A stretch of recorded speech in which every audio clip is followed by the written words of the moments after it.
Hi, everyone. Welcome to Tech Talk, a podcast where Amit and I talk about various topics related to technology.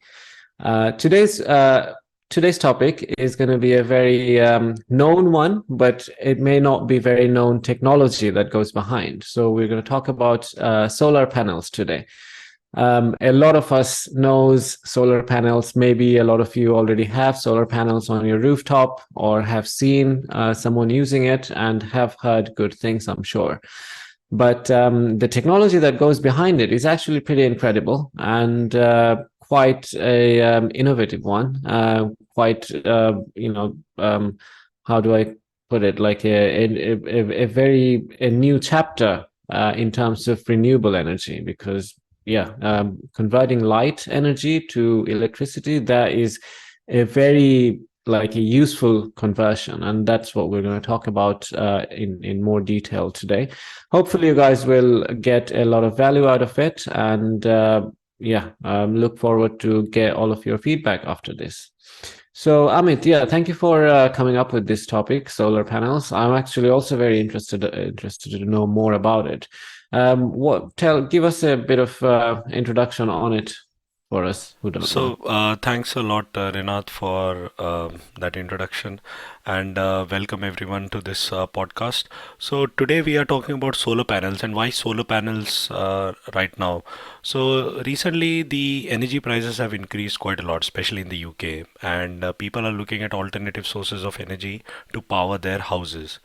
In UK, we normally use predominantly two forms of energy. One is electricity for our day-to-day usage, and gas for heating our houses and for hot water. Some new build houses, they use electricity for the heating as well as for the hot water.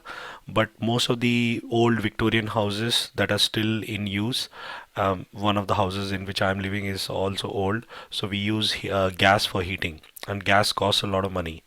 So I was recently looking at options of how do I switch to solar panels and generate my own electricity, because sometimes what happens is you take energy from a supplier, and that supplier then decides to raise the prices of energy. So per the unit rate goes up, say it's 12 pence per kilowatt per day. So if I use, say, sorry, not 12p per kilowatt, not per day. So if I use, say, 2000 kilowatts, or say 1000 kilowatts in a month, I'll pay 1000 into 12p. So that's the amount of money that I'll be paying to the energy provider. Now, instead of that, if I generate my own electricity, then I don't pay anything to the supplier. Of course, there is an initial investment from my end in order to install everything, but I am now free from the grid. We have already covered a topic on that, the electric grid. So if people are interested in that, they can listen to that podcast, and maybe we can provide a link to that as well. But essentially, the idea behind a solar panel is to become independent, become free from the grid. But it will only be effective if you're using a lot of electricity. If your consumption is very low, then maybe going for so much investment upfront and in getting a solar panel may not be that cost effective for you in the long run. So yeah, I mean that's the whole idea behind why I thought about solar panels and why I suggested this topic, because recently I went through a quote with a energy provider and I thought, okay, let me see how much it costs, and it cost about £15,000 for getting 12 solar panels installed on my house. But over the podcast, we'll discuss like what's the setup like, how it's installed, what it takes, and what are the different challenges, etc., etc. Yeah, I mean, to be honest, I haven't looked into installing solar panels myself. I live in an apartment. I don't have that opportunity. But I am passionate about renewable energy, and I know. I mean, you mentioned one of the benefits of as own individual consumption, but there's so many other also benefits that there are with solar panels. First of all, as you said, like if your consumption is low, I think I don't know if it's allowed in the UK, but in some countries you can actually provide the additional electricity that's generated to the grid. You not just provide, you can sell it to the grid, and then get an additional income out of it as well if you did the initial investment. And here in UK, the installation charge and the purchase price is actually quite high. But in there are many other countries, especially third world countries, I think that's heavily subsidized in many ways by UN or the government there. So you could actually potentially get solar panels for a lot cheaper, which might actually be a lot more worth it for considering solar panels. So I would really urge that, yeah, I mean, there are so many benefits, but as an individual, you have benefit of saving money and as well as generating some money if it comes to it on rare occasions. So definitely something to look into for anyone who is, and the way the energy prices, I mean, it's going up in UK, but it's a global phenomena. Everywhere the energy prices are going up and will keep going up over the years and decades. So and solar panel is one of those investments that will, once you install it, it will serve you for over multiple decades. I know that someone has been having it for 20 years. So it definitely is a good investment from a financial perspective, but also if we think about the environmental factor as well, it's a source of renewable energy with very low carbon emission of the carbon it takes to produce it, but then after that there's no carbon emission at all. So there are many benefits from financial perspective as well as from an environment perspective as well. So definitely a point to be aware of. And this is not one of those where I would just say, oh, this is to be aware of, but this is something to also look into and see if you can apply it in your life and make the world a better place as well as your bank account. Absolutely. And I think, yeah, so there are a couple of points that you mentioned and you touched upon. One is supplying back to the grid. So in UK, you can supply back to the grid, but it's not that cost effective because the unit rate is say 12p or say 13p, but when you supply it back to the grid, you pay about 5p. So you don't get a lot of money for the amount of electricity you're supplying. So it's not that cost effective. So the solution is you store it in your battery. Because see, when you install a solar panel, the solar panels generate electricity using the sunlight. So that means it will work only during the day when there is actual sunshine. In the night, it won't generate electricity. So suppose you are generating excess electricity in the day, especially in UK when you have long summer hours, the sun sets somewhere around 10 p.m. In some parts of the UK. So then what you can do is you can recharge a battery or store that excess electricity in a battery and use that overnight or over the next couple of days because you have stored it. So that's one way to like offset. I mean, if you don't want to sell it back to the grid, that's one way where you can overcome the benefits or the loss of income if you supply it back to the grid. The other thing that you mentioned is the cost. So the upfront cost is quite high in the UK. Yes, you're right, but there are finance options available. So you can get the whole setup installed and you pay over the period of say next 4 or 5 years. You pay say a deposit of £1,000 and the rest of it you pay a monthly installment over the next 4 to 5 years. The only benefit in UK is that you don't pay any VAT on the installation and the whole thing, the material as well as the installation. There is no VAT part. So VAT is value added tax. It's very specific to UK. Other countries have different forms of taxation. So the only benefit from the government right now today is that they don't charge any VAT if you get to install the solar panel. So yeah, so that's the I think economics behind it. When it comes to the environment, I think it's really good for the environment because firstly you are generating your own electricity, you are generating it from a renewable source, and you are not generating any emissions from it. So you're not you consuming gas, etc., etc. The materials itself they are generated using fossil fuels, which Rinat has mentioned, but that's the only carbon emission that's generated because of the material and because of the manufacturing process. But once you get it installed, whatever energy you generate, it's clean energy. So it's actually quite beneficial. Plus, as I already mentioned, it's you are independent from the grid, so which is again a very important benefit. And apart from that, I think it's it's good if you are in a country where there's a lot of sunshine. So in UK, where you have a lot of rain, a lot of snow, a lot of I mean a mix of weather, the energy generation over the year may be a bit up and down. But say you live in a country where there's a lot of sunshine and where the weather is quite predictable, I think it's really beneficial, because then you know that you will generate this much amount of electricity every single day, and based on your consumption, you can calculate how many solar panels you need, and then that's it, and then you are completely free from paying for your electricity needs.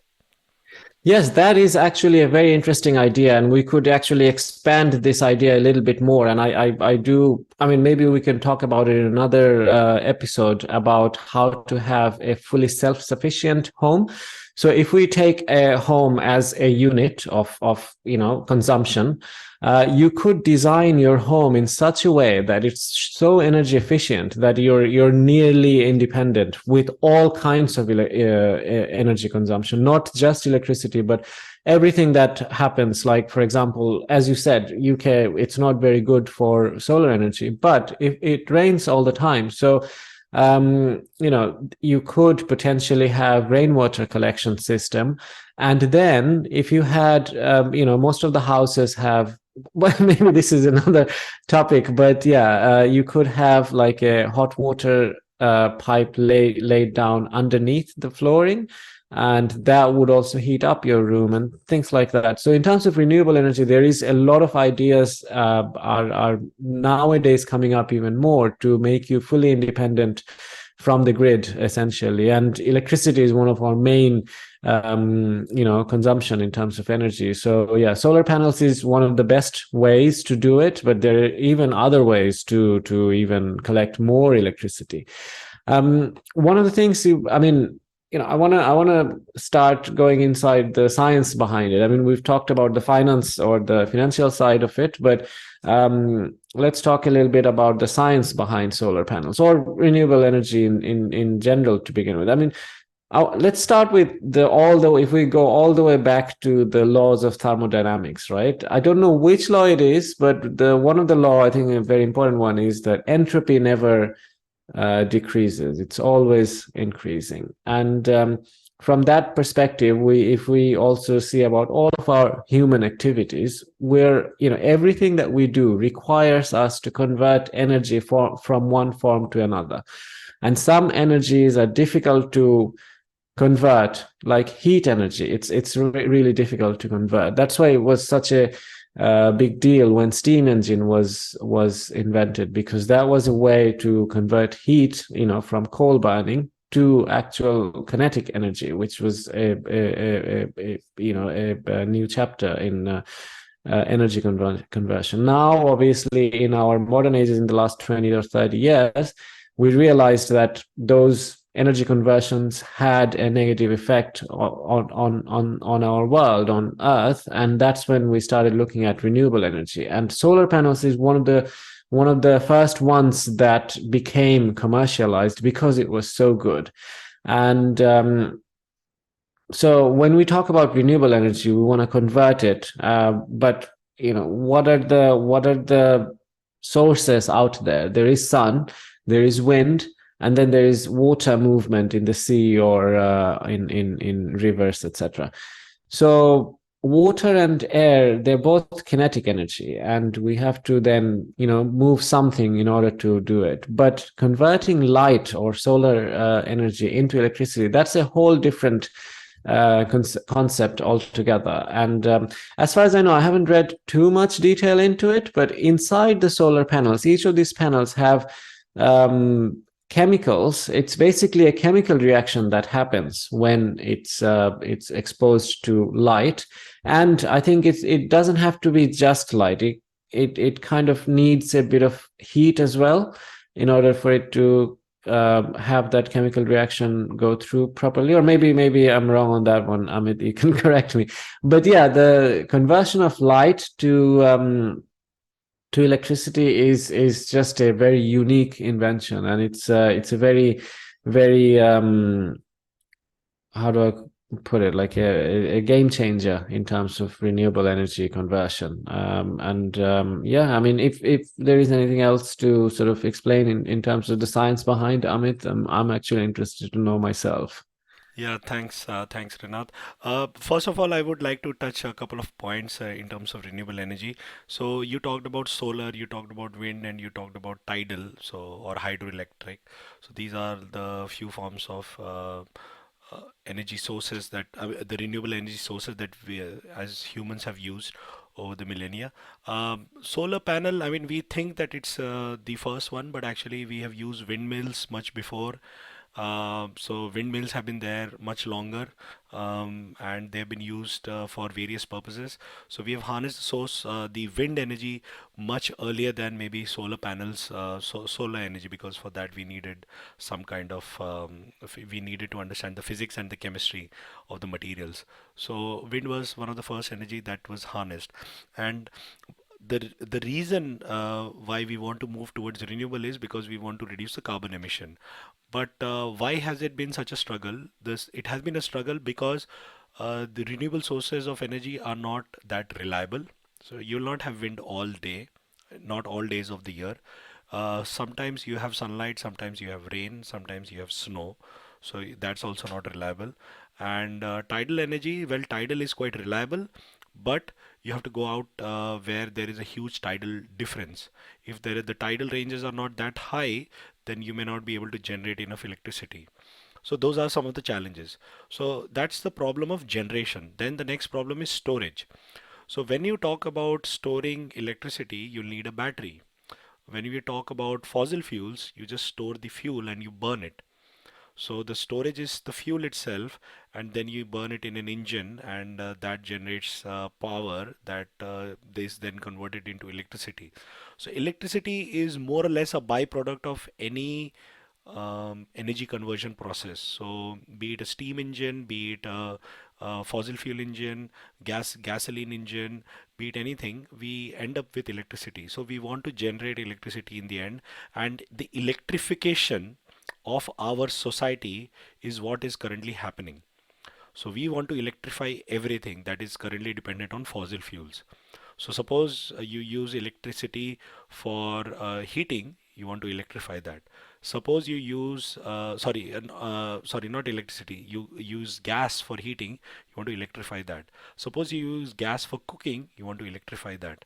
Suppose you use gas for manufacturing steel, you want to electrify that.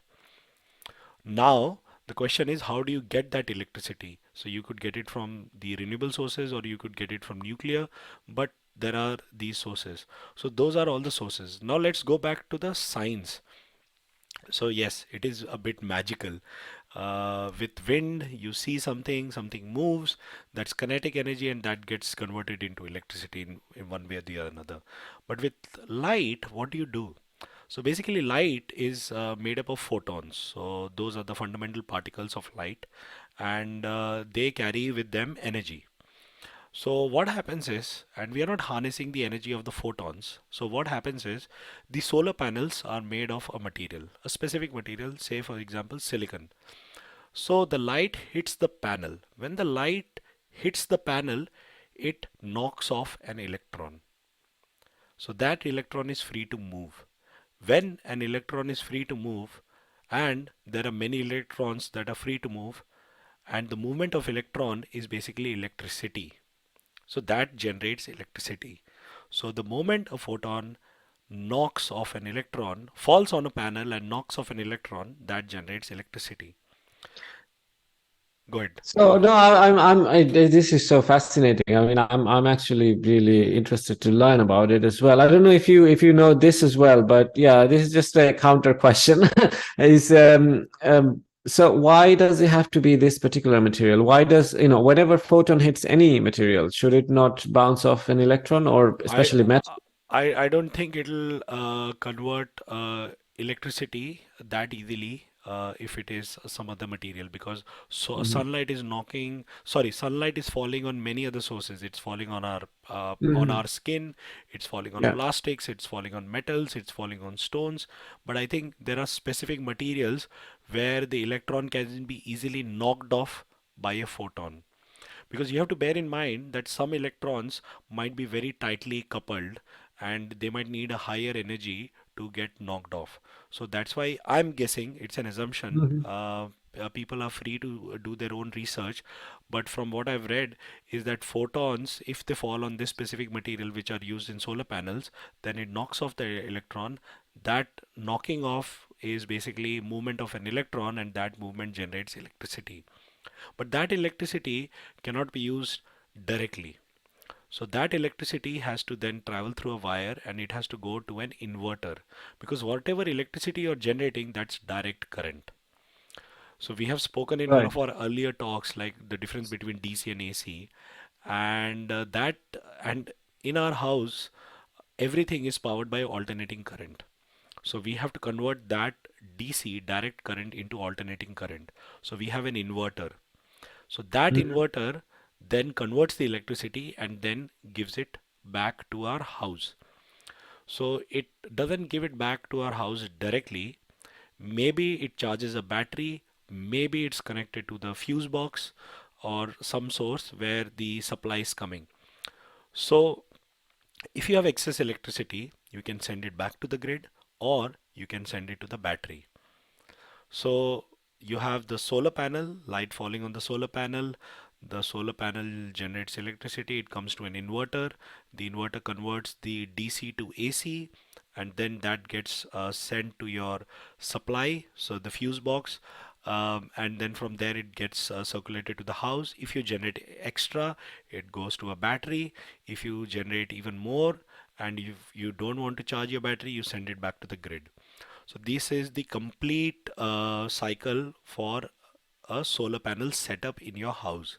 Now, I mean, there might be different configurations, but this is the most basic.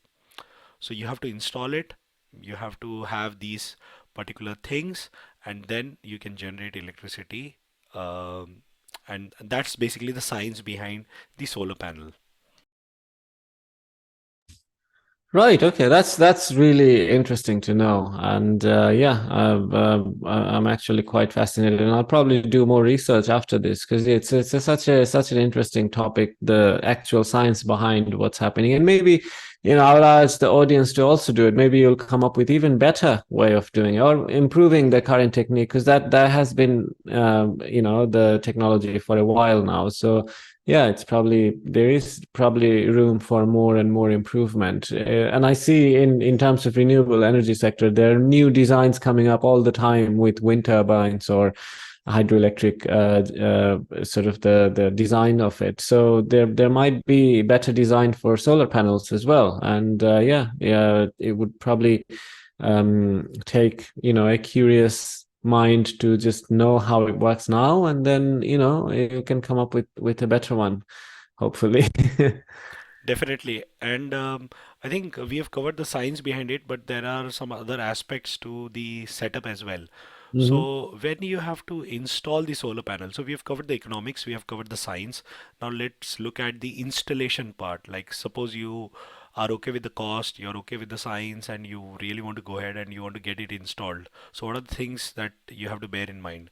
Firstly, your roof has to be at an angle. If you have a flat surface, you can still install the solar panel, but the solar panel has to be at an angle. The reason is it has to be at a particular angle is because that's how the sunlight falls on the surface, and that's when it actually knocks off the electron. If it is completely flat, then the I think the correct angle is about 45 degrees. If it is flat, then it won't work. And most of the solar panels that you've ever seen in any image or in any movies is always at an angle, and normally that's about 45 degrees. So I don't know exactly why it is at 45 degree. Maybe our audience can do some research about it, but it is at normally at 45 degrees. So suppose you have a flat roof, you have an installation, then it'll have to be configured at 45 degrees. If you have a roof that is inclined, then of course it can be installed there. So in order to install in a roof, if you have a flat roof, you can maybe easily climb through stairs. If you have an inclined roof, you'll have to get a scaffolding. So people will have to install some scaffoldings, which are nothing but steel bars around the walls, and then it's installed on the roof. Now you have to look at how the sun moves. The sun normally rises from the east and sets in the west. So you want to capture as much light as possible throughout the day. So you don't want to be stuck up in one particular location of the sorry, not location, the direction. Because if your roof is not getting sunlight throughout the day, then the energy output will be less. You can still get a solar panel, but the output will be less. Or you can get a lot of solar panels so that you get enough output, because but you're limited because you are having only one direction for the sun. But suppose you have the coverage right from the day to the from the sunrise to the sunset, then it's much more advantageous. So you have to look at the location of your house, how the sun moves for your house, and is your roof getting enough sunlight throughout the day. So suppose if you have an inclined roof, maybe on one side you can install say 6 solar panels, on the other side you can install other 6 solar panels. So like in the day you'll get sunlight on one side, and the evening you will get sunlight on the other side. So you basically compensate and you generate electricity throughout the day, at least till the sunshine is available. So that's another thing to bear in mind. Now, cleaning. So most of the solar panels, they are self-cleaning. So nothing actually sticks on it. So if rain falls, it'll because it's at an inclination, it just falls down. If there is snow, it doesn't stick, it falls down. Dust, I think dust also, from what I've read, the maintenance is very minimum. The dust won't settle on the solar panel, so it won't impact the output. The only thing that might impact is bird and bird poo, because birds might create a nest around your solar panel, because birds like covered areas. So birds might create a nest. So there are a special protection for the solar panels for I mean which prevent the birds from coming in and creating a nest. But then the other problem is poo. So a bird is flying over a solar panel and they drop poo, so that part becomes covered. So that might need cleaning. So those are some of the things that you need to bear in mind. Now, Rinat mentioned that you need heat or you need light. Actually, you don't need heat. The thing is, solar panels have to operate at between a certain temperature. If it is above a certain temperature, the efficiency goes down. Uh, you might have noticed that they always say that you always use your electrical gadgets in an optimum temperature environment. So like if you use a laptop, they say don't go beyond say 40 or 50 degree in a room, because if it goes beyond that, your laptop may not perform, because it will get overheated, it will not be able to get rid of the heat, and it will stop working. So same with the solar panels. If it gets above a certain temperature, the efficiency goes down. It will still generate electricity, but it will not generate at 100%. So, so that's one thing to bear in mind. Now, when it comes to light, it doesn't have to be the light when it's clear sky. It can be light when it's cloudy sky as well. It's looking for a particular type of radiation, and if sorry, not radiation, it particular frequency of light that can pass through clouds as well. So it's looking for that. If that falls on the surface, it will still generate electricity. So even if it's a cloudy day, it will generate electricity. So we don't have to worry about whether it's a cloudy day, whether it's a sunny day, etc. So those are some of the things. Now you have to think about where you will install the battery. Do you install it inside the house or outside the house? Because batteries, say a 6 kilowatt to 9 kilowatt battery will take a lot of space, plus the additional cost of wiring, because you'll have to create the wire, install the wire through the house to your fuse box, and then the wire also goes to the electricity, the battery, the wires go to the inverter. So you need space for inverter, space for the battery. So you have to consider that where you would get it installed. Normally in UK, people tend to install it in their garage or in their loft. So loft is a space which is below the inclined surface where there are normally no rooms, um, and That's where you install your inverter and a battery. So depending upon the size of your house and the shape of your house and the possible aspect of where you want to store it, you'll have to think about where you store all these things. So when you go for actual installation, the installation itself could take about 2 to 3 days. The solar panel will take some time, the inverter, the installation of the inverter, the installation of the battery, the cabling will take some time. So all that will depend on the shape of your house and the location. If your house is at a location where you are getting sunshine throughout the day, then you will have to install solar panels on either side so you get enough sunshine. If not, then it's just one side, but you might have to install a lot of solar panels. Plus, based on your electricity bill, they will calculate like, okay, this is your consumption on a yearly basis, so you would need this much based on your consumption. So say your consumption is 2000 um, kilowatts. They will calculate like how many solar panels you would need, and each solar panel generates say 400 watts to 600 watts, and based on that they'll calculate whether you need 10 panels, 12 panels, 13 panels, etc. So based on all these factors, they will come up with the number of solar panels and how much capacity of battery you need. So normally if you are if you are consuming say 2 kilowatt or 6 kilowatt, I mean to say 2000 kilowatt, I'm just giving a rough number, then not 2000 kilowatt, sorry, some maybe less. 2000 kilowatt is a maybe a lot, but say you're generating 2000 kilowatt, and then you want to store some excess electricity, you will need a more capacity than your solar capacity. So your solar capacity is to say 6.5 kilowatt total, then you might need a battery for say 9 kilowatt, so you can store some excess electricity. So you have to consider all that when you are going for a solar panel installation.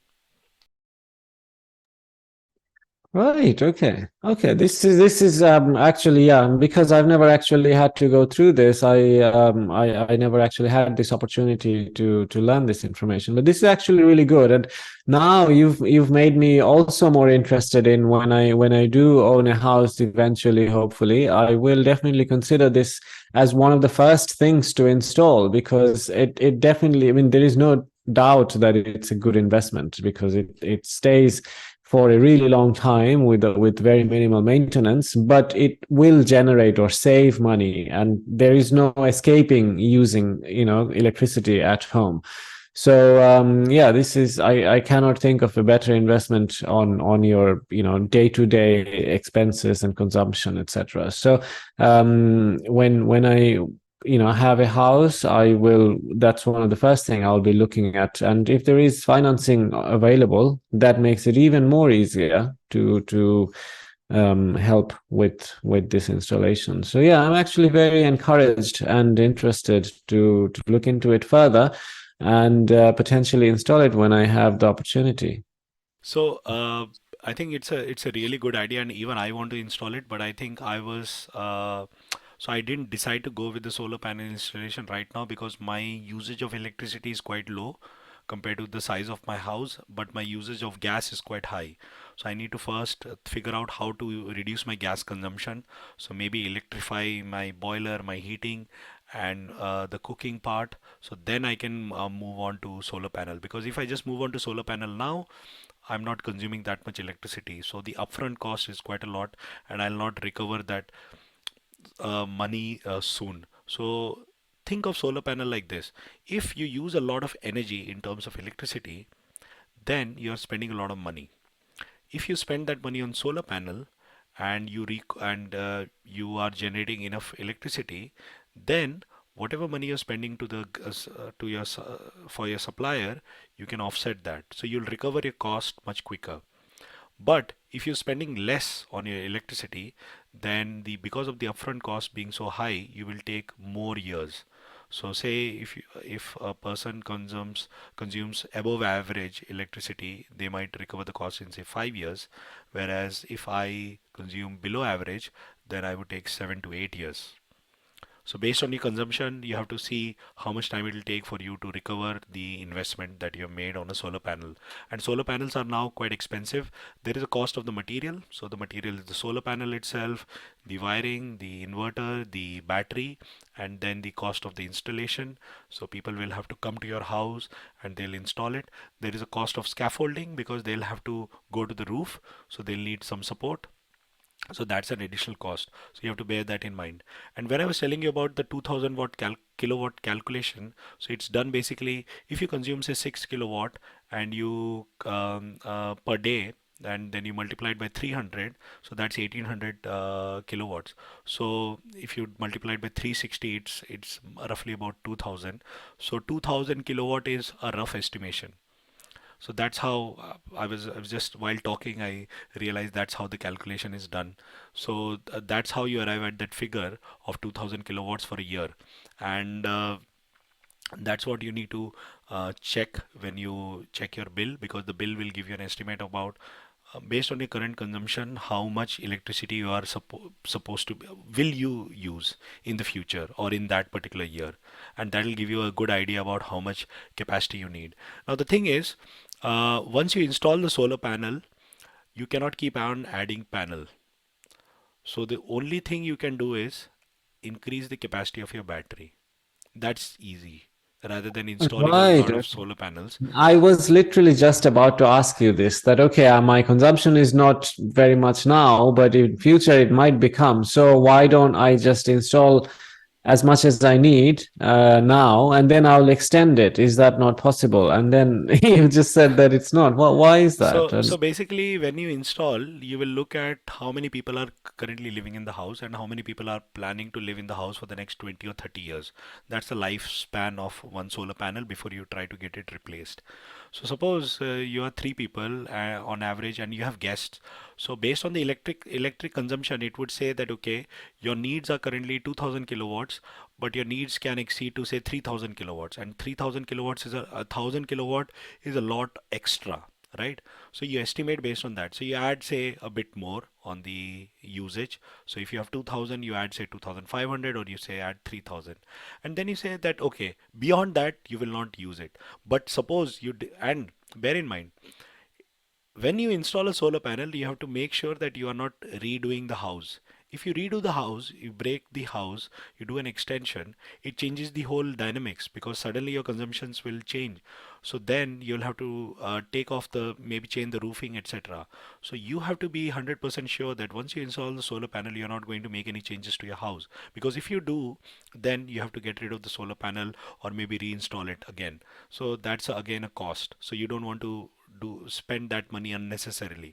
So if you are in a house and you are happy with what you have and you're not planning to extend it, break it, or modify it, maybe suppose as Rinat mentioned, he wants to add underfloor heating. Underfloor heating, he said hot water can be used using gas, but suppose you want to electrify it, then your suddenly consumption will go much higher. So you have to bear you have to bear all that in mind, and based on that you put an estimate. Once you put that estimate, the solar panels are fixed, because you don't want to again go to the top of the roof, then add additional cabling. The best is just store the energy in a battery and then use that if you're generating. So that's the standard. But this is what I've been told by the guy who gave me a quote. I'm sure there might be better solutions, but this is from my experience and I'm talking based on that. Yeah, I mean, obviously, solar panel. There are so many use cases for solar panels, and one of the main is the domestic one where individuals put it on the roof. But there are industrial use cases as well. I think Elon Musk is sort of putting a massive like a field of solar panels, and I've seen this happen in China as well. So what else? What other ways are solar panels used, Amit? So solar panels can be used to power power plants. Solar, if you have a large enough area, solar panels can be used for heating purposes. So you can heat water and you can generate steam, etc. So solar panels on Earth are used for various purposes apart from domestic use.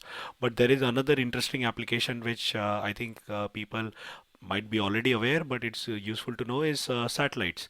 So when we send something in space, outer space, we send it via rocket. And rockets are quite heavy because the majority of the rocket weight is fuel. Now, you cannot send all the fuel for a satellite in space because the fuel will eventually run out. And you cannot send such a heavy fueled vehicle in space because then that's additional weight. So, the alternate source of energy is normally a solar panel. If you know that you are going to be close to the sun, say orbiting the planet Earth or orbiting some other planet, then a solar panel is quite useful. Recently, NASA sent a satellite called the James Webb Space Telescope, and it's located at a Lagrange point. We'll cover that sometime maybe later, but it's basically a point at which the object is always at the same position in relative to the location of Earth and Sun. So even if the Earth and Sun moves, it's always at the same position in relation to Earth and Sun. But the interesting bit is that it uses a solar panel like many other satellites. And that is a very useful application because if you want to power something in space, or say the satellites that were dropped in, not the satellites, but the rovers that were dropped in Mars, they're also powered by solar panels. If you have seen the movie Martian, the guy, the main actor, he spends a lot of time in cleaning the solar panel so that he can send a message back to Earth so that they can rescue him. So solar panels are quite useful, and in space especially, because we have not yet come up with a solution or an energy source that is compact, lightweight, and can last a lot of years. I mean, there's a nuclear solution, but you'll have to carry a nuclear material into space in the form of a nuclear engine or something. But solar panels are quite effective. Once you open it, and then once you start charging your battery, you can then use it to power anything. Yes, absolutely. I mean, that is such a vital use case. I mean, to be honest, this whole chapter of human advancement of space technology, space exploration wouldn't happen if we didn't have solar panels. That's actually, yeah, come to think about it, it's like so important. And um, yeah, as you mentioned, like, all the satellites around Earth and all the probes and rovers we send to different planets and Moon and Mars, all of them are powered and will be powered for years to come by solar panel, because that's the only viable way of energy harnessing that we know that works everywhere, because light is everywhere. Even if they don't have wind or anything else, we could still rely on this in deep vacate space of space. So yeah, that is a really interesting and very vital use case. And this reminds me, I mean, obviously you mentioned Martian, but the space movies that I grew up watching over there, always all the spacecrafts were like these really cool looking, like, you see them and you think that, okay, they can go very fast, and that kind of fast looking design.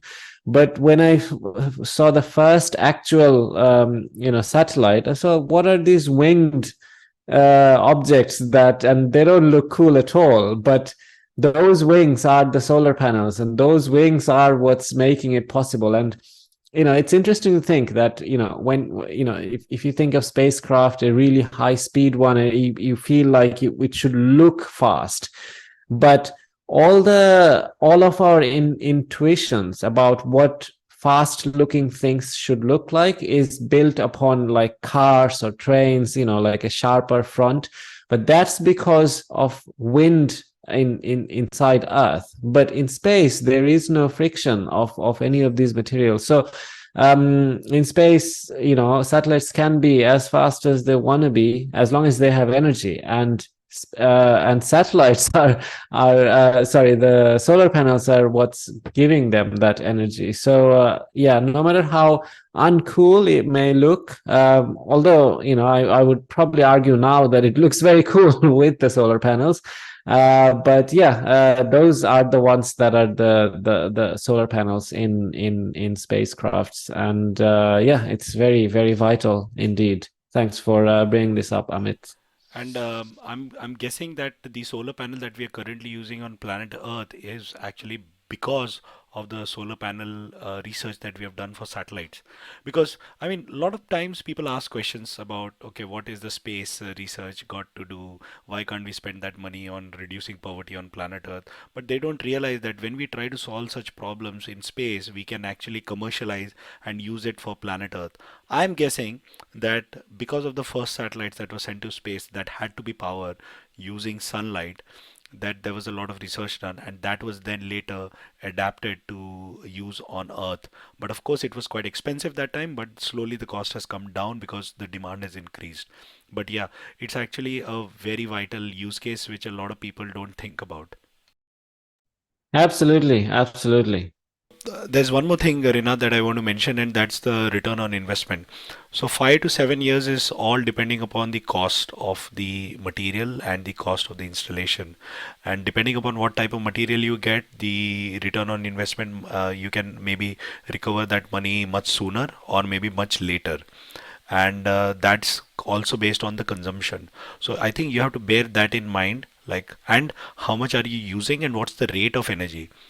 So the other thing is, if it is cheaper to buy from the grid and you pay say 50 pounds per month on electricity, or say you pay 600 pounds a year on electricity, then if you multiply it by 10 years, that's 6,000 pounds, right?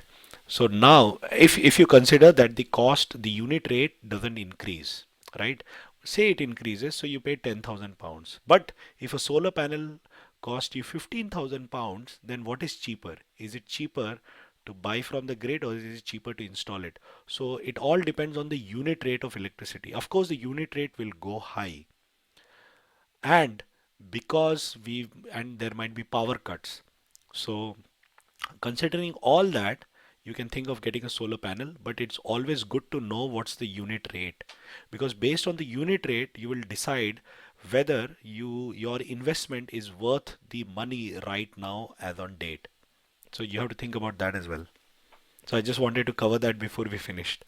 Yes, no, absolutely. That is a good insight, and yeah, that definitely should be part of any decision-making process. But yeah, I mean, it's always good to do that research and calculation and find out whether it's worth it. So yeah, definitely a good piece of advice there. This is really good information, even just for a personal level to make decisions. This kind of investment decisions for every individual. So.